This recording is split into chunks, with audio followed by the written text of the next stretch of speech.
Hi everybody, welcome to Upsc Ias YouTube channel. This session is a part of our daily current affairs series, and today we'll discuss about Financial Action Task Force.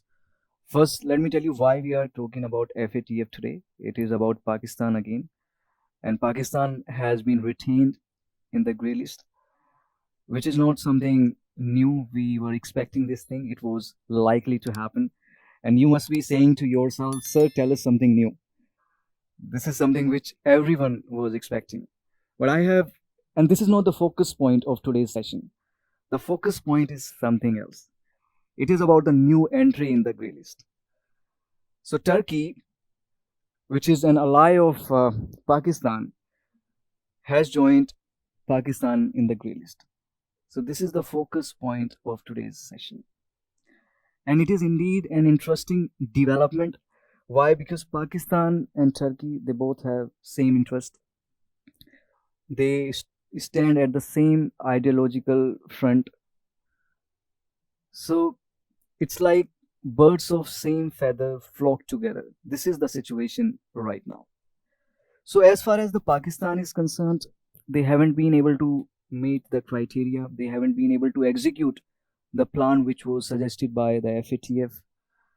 And let's talk about Turkey, because Pakistan, we know the situation there, because they provide a safe haven for terror financing, money laundering. We are all aware of that situation. Turkey, it was put on notice back in December 2019. So they knew it was coming.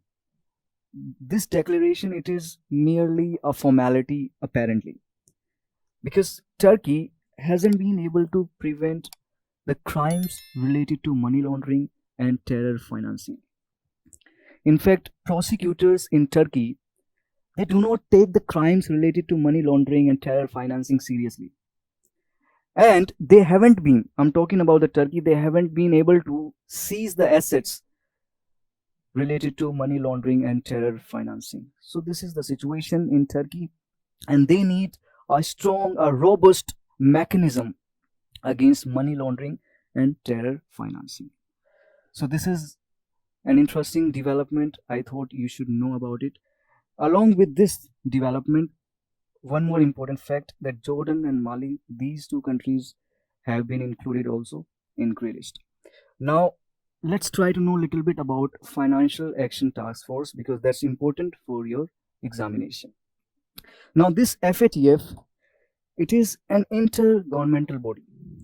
Here you have to be slightly alert, because there might be a statement in your prelims that it is a non-profit body or it is an NGO.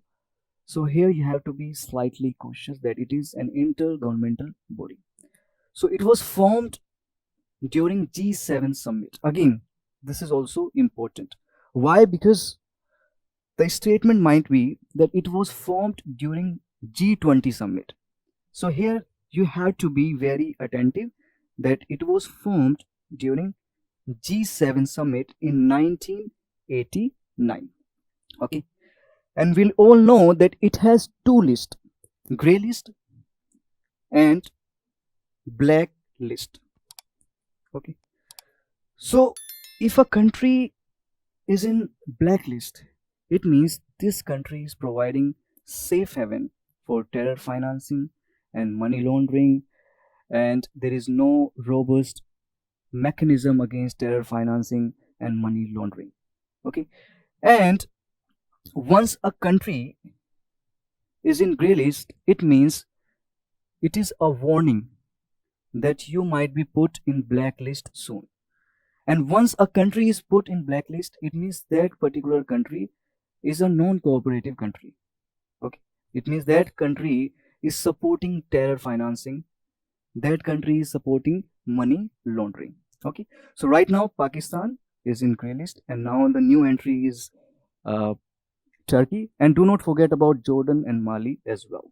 Okay, so see, you have to understand that once a country is in grey list or black list, then that country struggles to receive the aid, struggles to receive the loan from international bodies.